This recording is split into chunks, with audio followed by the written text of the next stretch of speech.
Hello everyone. स्वागत है आप सभी का हमारे यूट्यूब चैनल इंजीनियरिंग सर्विसेज में। हम लोग टॉप 5 मोस्ट एक्सपेक्टेड क्वेश्चन को डिस्कस कर रहे हैं जो अपकमिंग यूपीपीएससी एई, एसएससी जेई और यूपी ट्रिपल एससी जेई के एग्ज़ाम के लिए बहुत ही बेनिफिशियल हैं। ये इस सीरीज का 6th पार्ट है।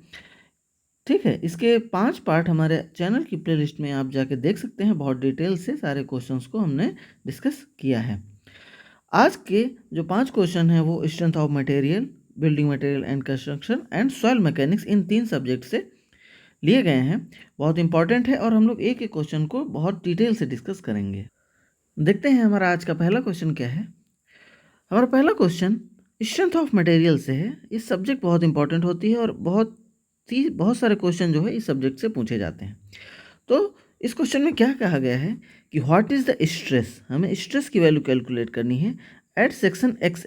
ये वाला जो सेक्शन है, इस सेक्शन पर स्ट्रेस की वैल्यू क्या है उसको कैलकुलेट करना है for the bar A B C D. ये कोई बार है ए बी सी डी, ठीक है, with uniform cross section 1000 mm²। तो गिवन क्या क्या है कि जो सेक्शनल एरिया है उसको दे दिया गया है कि ये 1000 mm² है। तो हमें इस सेक्शन पर स्ट्रेस जो है वो कैलकुलेट करनी है। तो स्ट्रेस क्या होती है? फोर्स या लोड अपॉन एरिया। तो हमें एरिया मालूम है, हमें क्या पता करना पड़ेगा, इस सेक्शन पर कितना लोड जो है वो लग रहा है उसको पता करना है। तो जब इस तरीके की बार दी हो, ऐसा क्वेश्चन दिया हो, तो हमें क्या करना होता है, हर एक सेक्शन में, जैसे एक ये हो गया, ये हो गया, ये हो गया, ये हो गया और ये हो गया, इन सारे सेक्शंस में फोर्स को बैलेंस करना होता है। ठीक है, तो आइए देखते हैं। अगर हम ए बी की बात करेंगे, ठीक है, तो ए बी को अगर हम लोग ब्रेक करेंगे तो कुछ ऐसा बनेगा। ठीक है, तो इसमें एक लोड 60 किलो न्यूटन का इधर लग रहा है, प्लस यहाँ पर 20 किलो न्यूटन का लग रहा है। अगर इसको हमें बैलेंस करना है तो इन दोनों के अपोजिट डायरेक्शन में, यानी 60 + 20 = 80 किलो न्यूटन। तो इसके अपोजिट डायरेक्शन में हमें क्या करना पड़ेगा, 80 किलो न्यूटन का एक लोड लगाना पड़ेगा। ठीक है, तो यहाँ तक हमारा हो गया। अब हमारा सेक्शन है बी और एक्स के, मतलब जो क्रॉस बचता है, बार बचती है बी और एक्स की बचती है। तो आइए देखते हैं। अगर हम बी और एक्स को देखते हैं, ठीक है, तो जब इस तरफ हमने 80 किलो न्यूटन का लोड लगाया तो इसको काउंटर करने के लिए, बैलेंस करने के लिए इसके अपोजिट डायरेक्शन में क्या लगेगा, 80 किलो न्यूटन का लोड लगेगा। ठीक है, इसके अलावा इस 80 किलो न्यूटन को बैलेंस करने के लिए इस सेक्शन पर, यानी एक्स जो सेक्शन है, इस पर भी 80 किलो न्यूटन का एक जो है लोड लगेगा। ठीक है, तो ये दोनों हो गए। ठीक है, इसके बाद हमारा अगला सेक्शन है। वैसे तो हमारा यहाँ से हो जाएगा, हमें लोड की वैल्यू पता चल गई है कि हमारी 80 किलो न्यूटन है, लेकिन आगे बैलेंस करके देख लेते हैं। ठीक है, तो आगे जब बैलेंस करेंगे तो अगला सेक्शन हमारा है क्या है, एक्स सी। ठीक है, तो इस सेक्शन को देख लेते हैं, एक्स और सी। ठीक है, तो इस सेक्शन में 80 किलो न्यूटन का लोड कुछ ऐसे लग रहा है। ठीक है, तो इसको काउंटर करने के लिए 80 किलो न्यूटन का लोड कुछ ऐसे लगेगा। अगला सेक्शन है हमारा सी और डी। अगर ये जो है 80 किलो न्यूटन का लोड हमारा सी पर जो है लग रहा है 80 किलो न्यूटन का, तो इसके अपोजिट यहाँ पर एक जो है 110 किलो न्यूटन का लोड यहाँ पर लग रहा है। तो इस 110 किलो न्यूटन के लोड को बैलेंस करने के लिए हमें यहाँ पर 30 किलो न्यूटन का लोड जो है और लगाना पड़ेगा। ये हमारा इतना कंसर्न नहीं है, हमारा क्वेश्चन जो है वो यहाँ से सॉल्व हो जाएगा। यहाँ से क्योंकि हम लोगों ने लोड को बैलेंस कर लिया है, तो हमारा पीक वैल्यू कितनी हो गई है, 80 किलो न्यूटन। और किलो न्यूटन को न्यूटन में बदल लेते हैं, 1000 से मल्टीप्लाई कर लेते हैं, डिवाइड बाई इसका एरिया हमारा कितना है, एरिया हो गया हमारा 1000 mm²। तो ये कट जाएगा, कितना बचेगा, 80 न्यूटन पर mm²। ठीक है, और ये पॉजिटिव वैल्यू है, कैसी है, पॉजिटिव वैल्यू है। तो हमारा आंसर क्या हो जाएगा, पॉजिटिव है तो मतलब टेंसाइल होगा, क्या होगा, टेंसाइल होगा। तो हमारा आंसर यहाँ से सी हो जाएगा। होप सो आपको ये क्वेश्चन समझ में आया होगा, और ऐसे क्वेश्चन जो है वो एग्जाम में पूछे जाते हैं। आगे ऐसे ही एक एक क्वेश्चन बहुत डिटेल से डिस्कस करेंगे। बढ़ते हैं नेक्स्ट क्वेश्चन की तरफ। हमारा नेक्स्ट क्वेश्चन, क्वेश्चन नंबर 2 जो है वो स्ट्रेंथ ऑफ मटेरियल से ही है। ये भी बहुत इंपॉर्टेंट क्वेश्चन है। ठीक है, ऐसे क्वेश्चन को हम लोग एक्सपेक्ट कर सकते हैं। इसमें क्या कह रहा है कि the permissible bending compressive strength for M25 grade. ठीक है, क्या है, M25 ग्रेड, यहाँ पर M25 होगा। ठीक है, ऑफ कंक्रीट इज 8.5 न्यूटन पर mm²। ठीक है, तो यानी परमिसिबल बेंडिंग स्ट्रेस जो है, कह सकते हैं क्या है, बेंडिंग स्ट्रेस की वैल्यू कितनी दी है, कंप्रेसिव स्ट्रेस है 8.5 न्यूटन पर mm²। It's short term and long term modulus ratio हमें जो है वो कैलकुलेट करना है। तो फॉर्मूला क्या होता है, याद रख लीजिए, शॉर्ट टर्म मॉडुलर रेशियो जो होता है m इज इक्वल टू होता है ES अपॉन EC। ठीक है, यहाँ पर ES क्या है, modulus of elasticity of steel. ठीक है, और यहाँ EC क्या है, modulus of elasticity of concrete. ठीक है, तो हमें यहाँ पर modulus of elasticity of concrete तो दिया नहीं है, तो लेकिन इसका फॉर्मूला होता है, तो m इज इक्वल टू क्या हो जाएगा, ES अपॉन EC की वैल्यू होती है 5000 अंडर रूट ऑफ FCK। ठीक है, FCK की वैल्यू यहाँ पर कितनी है, 25। ठीक है, अगर M30 होता तो FCK की वैल्यू कितनी हो जाती, 30 हो जाती। ठीक है, M20 होता तो FCK की वैल्यू कितनी हो जाती, 20 हो जाती। और modulus of elasticity of steel जो होता है वो 2 × 10⁵ न्यूटन पर mm² होता है। ठीक है, तो ES की वैल्यू हमारी कितनी हो जाएगी, 2 × 10⁵ divide by 5000 into under root 25। तो 1 2 3 3 कैंसिल हो जाएंगे, कितने बचेंगे, 10⁻² बचेगा। तो 2 × 10⁻² यानी 100 डिवाइड बाई 25 का अंडर रूट होता है 5। ठीक है, कितना होता है, 5 होता है, और यहाँ से 5 बचा। ठीक है, तो कितना हो जाएगा, 2 × 100 डिवाइड बाई 25, और ये हो जाएगा 4, 4 × 2 इज इक्वल टू 8। यानी कि हमारा जो शॉर्ट टर्म मॉडुलस रेशियो जो है वो कितना आ गया, 8 आ गया। तो हमारा जो है या तो ऑप्शन ए होगा या तो ऑप्शन बी होगा, ये दोनों कैंसिल आउट हो जाएंगे क्योंकि इसमें 8 ऑप्शन नहीं है। अब आता है लॉन्ग टर्म मॉडुलस रेशियो। तो अगर लॉन्ग टर्म मॉडुलस रेशियो की बात करेंगे तो m इज इक्वल टू क्या हो जाएगा, इसका फॉर्मूला होता है 280/3 इंटू जो बेंडिंग स्ट्रेस दी हो वो।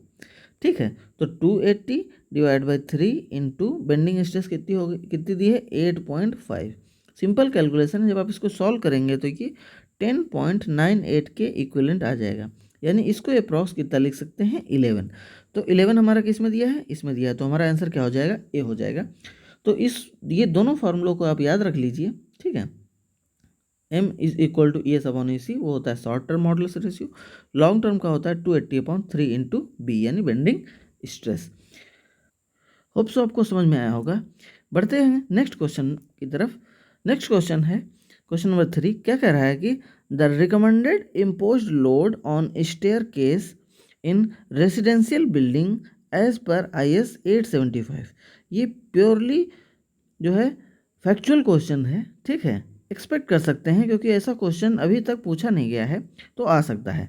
स्टेयरकेस से है, कह रहा है कि स्टेयरकेस में जो इम्पोज लोड होता है, ठीक है, रेसिडेंशियल बिल्डिंग में, याद रखिए कौन सी बिल्डिंग में, रेसिडेंशियल बिल्डिंग में, वो कितना होता है। तो रेसिडेंशियल बिल्डिंग बेसिकली होती क्या है, ऐसी बिल्डिंग जहाँ पर स्लीपिंग एकोमोडेशन जो है वो दिया जाता है। क्या दिया जाता है, स्लीपिंग एकोमोडेशन, यानी कि रहने के सोने के लिए जो है वो प्रोवाइड कर दिया जाता है। जैसे कि हमारा हो गया होटल, तो वो क्या हो गया, एक रेसिडेंशियल हो गया, कोई अपार्टमेंट हो गया। ठीक है, मे बी उसमें किचन ना हो, ठीक है, विथ किचन होता है या फिर विथआउट किचन होता है, विथ किचन या विथआउट डाइनिंग भी हो सकता है। ठीक है, तो ऐसे सारी बिल्डिंग्स जिनमें ये सब जो ये इस क्राइटेरिया को फॉलो करती हैं उनको रेसिडेंशियल बिल्डिंग बोलते हैं। तो रेसिडेंशियल बिल्डिंग के लिए जो इम्पोज लोड होता है स्टेयरकेस का वो होता है 3 किलो न्यूटन पर मीटर स्क्वायर। ठीक है, तो हमारा आंसर तो यहाँ से 20 हो जाएगा। लेकिन अगर रेसिडेंशियल बिल्डिंग ना पूछ करके, क्योंकि रेसिडेंशियल है तो इम्पोज लोड क्या होगा, कम होगा, क्योंकि मोमेंट कम होता है। दूसरा होता है एजुकेशनल बिल्डिंग होती है। कौन सी बिल्डिंग होती है, एजुकेशनल बिल्डिंग। एजुकेशनल बिल्डिंग के लिए जो इम्पोज लोड होता है वो 4 किलो न्यूटन पर मीटर स्क्वायर होता है। ठीक है, तो इसके अलावा इंडस्ट्रियल बिल्डिंग्स होती हैं। अगर इंडस्ट्रियल बिल्डिंग है तो उसके लिए लोड की वैल्यू होती है, इम्पोज लोड की वैल्यू होती है 5 किलो न्यूटन पर मीटर स्क्वायर। यानी कि ये किसके लिए दिया है, ये इंडस्ट्रियल बिल्डिंग के लिए दिया गया है। तो होप सो आपको ये क्वेश्चन अच्छा लगा होगा। आप इन वैल्यूज़ को याद रख लीजिए और एक्सपेक्ट कर सकते हैं कि क्वेश्चन यहाँ से पूछा जा सकता है। बढ़ते हैं नेक्स्ट क्वेश्चन की तरफ। हमारा नेक्स्ट क्वेश्चन नंबर 4 जो है वो सॉइल मैकेनिक्स से है। ये भी एक कॉन्सेप्चुअल क्वेश्चन है, इंपॉर्टेंट क्वेश्चन है। यहाँ से कई सारे लर्निंग्स आपको मिलेंगे। इस क्वेश्चन में क्या कह रहा है कि consider the following effects as indicative of complete saturation of soil sample.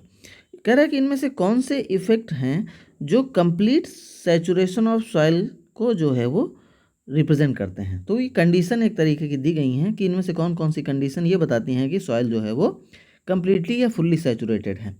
तो फॉर फुल्ली सैचुरेटेड सॉइल में क्या होता है, जो पोर वाटर प्रेशर होता है वो पॉजिटिव भी हो सकता है और निगेटिव भी हो सकता है। ठीक है, क्या हो सकता है, पॉजिटिव भी हो सकता है और निगेटिव भी हो सकता है। अगर ऐसी कंडीशन है तो सॉइल हमारी फुल्ली सैचुरेटेड होती है। आप इसे याद कर लीजिए। तो अगर पहला सही है तो ए, बी और डी में से कोई एक ऑप्शन हो सकता है। सी हमारा यहाँ से कैंसिल आउट हो जाएगा। दूसरा, अगर हम ऑप्शन नंबर 3 को देखें, क्या relative density is equal to 1, क्या दिया है, relative density is equal to 1। Relative density that is I D, इसको क्या बोलते हैं, ई मैक्स। इसका फॉर्मूला क्या होता है, E max minus E natural divide by E max minus E minimum into 100। ठीक है, रिलेटिव डेंसिटी 1 जो है उसके 1 होने का मतलब क्या होता है कि सॉइल क्या है, वेरी डेंस है। ठीक है, सॉइल क्या है, वेरी डेंस है। मतलब कि अगर सॉइल डेंस है तो वो फुल्ली सैचुरेटेड नहीं है। क्या है, फुल्ली सैचुरेटेड नहीं है। तो यहाँ से हमारा तीसरा ऑप्शन जो है गलत हो जाता है। क्या है, तीसरा गलत हो जाएगा। तो हमारा ये कैंसिल आउट हो जाएगा, ये कैंसिल आउट हो जाएगा क्योंकि 3 है, और ये भी कैंसिल तो पहले ही हो गया था। तो आंसर हमारा निकल के आ जाता है ए। ऐसे क्वेश्चंस को आप अगर सारी डिटेल नहीं पता है तो इन एलिमिनेशन टेक्निक्स के थ्रू जो है आप क्वेश्चन को सॉल्व कर सकते हैं। दूसरा ऑप्शन अगर देखेंगे तो volume of water that is VW to the volume of void is equal to 1। ठीक है, volume of water to the volume of void equal to 1 बोल रहा है। ठीक है, तो कहने का मतलब क्या है कि जितने सारे वॉइड्स हैं उन सारे वॉइड्स में क्या भरा है, वाटर भरा है, यानी कि सॉइल हमारी क्या है, फुल्ली सैचुरेटेड है। तो ये कंडीशन भी फुल्ली सैचुरेटेड सॉइल के लिए फॉलो करती है। तो हमारा आंसर यहाँ से ए हो जाएगा। होप सो आपको ये भी क्वेश्चन अच्छा लगा होगा। बढ़ते हैं नेक्स्ट क्वेश्चन की तरफ। आज का हमारा last question number 5 building material and construction से है। इसमें कुछ मोर्टार के ग्रेड्स दिए हुए हैं, L1, L2, H1, H2, M1, M2। ठीक है, तो क्या कह रहा है कि इन ग्रेड्स को उनके increasing order of their strength, मतलब उनकी जो स्ट्रेंथ होती है उनके इंक्रीजिंग ऑर्डर में जो है इनको बताइए क्या होता है। तो इसको याद रख लीजिए कि जो अगर एक तरफ हम मोटार के ग्रेड को लिखें, ठीक है, और उसकी स्ट्रेंथ को लिखें, ठीक है, तो मोटार का ग्रेड क्या होते हैं, L2 और L1, इसके बाद M2 और M1, ठीक है, इसके बाद H2 और H1। आपको याद करने में दिख गया होगा कि L2 L1 होता है, M2 M1 होता है और H2 जो है वो H1 होता है। तो लो, मीडियम, हाई आप ऐसे बोल सकते हैं। ठीक है, तो अगर इनकी वैल्यूज़ देखेंगे तो L2 की वैल्यू होती है 0.5, ये मेगा पास्कल में है। L1 की वैल्यू होती है 0.7, देखिए इंक्रीजिंग जो है वो ऑर्डर में है। M2 की वैल्यू होती है 2 से 3 के बीच में होती है। ठीक है, M1 की वैल्यू होती है 3 to 5 के बीच में। इसके बाद H2 की वैल्यू होती है 6 to 7.5 के बीच में, और H1 की वैल्यू जो होती है वो 10 होती है। तो आपसे इनमें से किसी की वैल्यू भी पूछी जा सकती है, जैसे इसकी वैल्यू पूछी जा सकती है, इसकी और इसकी। ये रेंज है तो मे भी इसका ना पूछे, लेकिन H1 की वैल्यू, L2 और L1 की वैल्यू पूछी जा सकती है। तो ये इंक्रीजिंग ऑर्डर है। तो हमारा आंसर यहाँ से क्या हो जाएगा, L2 L1 M2 M1 H2 H1। तो आंसर हमारा बी हो जाएगा।